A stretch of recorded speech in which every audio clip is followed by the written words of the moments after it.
In this week's Parashat Tetzaveh, we read about the dazzling clothes that Hashem commanded to make for the high priest to wear when he was serving in the temple.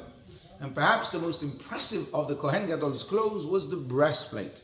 It was made of 12 beautiful precious gems, diamonds in different colors that had the names of each tribe engraved on the different stones. And the question is, what did it represent? Why was it so important that the high priest wore this for his service? And I always explained that actually it was a very important message, because the Kohen Gadol, he served on behalf of all the Jewish people. So you would think that he's coming in a sense of unity, therefore he has to be wearing one color, one message.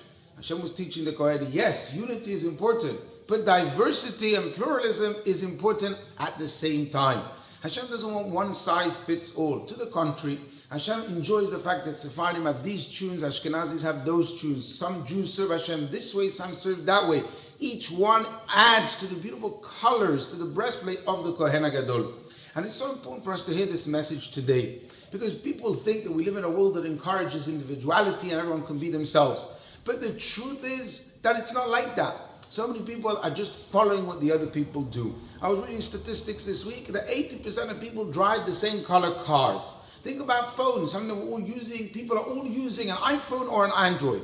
People are mostly doing what other people are doing. And in the few areas where there is individuality, we have influencers. They go on social media and they're trying to influence people not to be themselves, but rather to follow as everyone else does.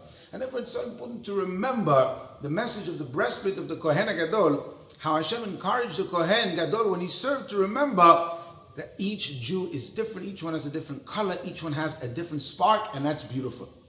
However, it's not enough, because if that was the only thing, then it wouldn't have to be on diamonds. It could have been on pieces of wood, pieces of metal. Why precisely gemstones? Why diamonds?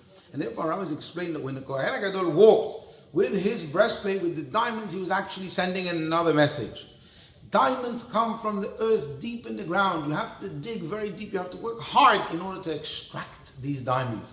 When you work hard, that's when you receive these precious stones. Precious things don't just lie on the ground. They're not accessible and available for all. If you want something which is precious, you need to dig. You need to work hard.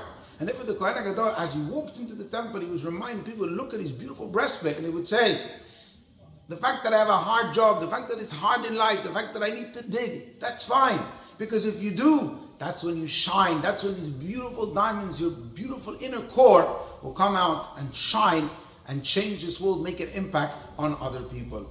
Let's remember these two beautiful messages from the breastplate of the Kohen Gadol. Shabbat Shalom.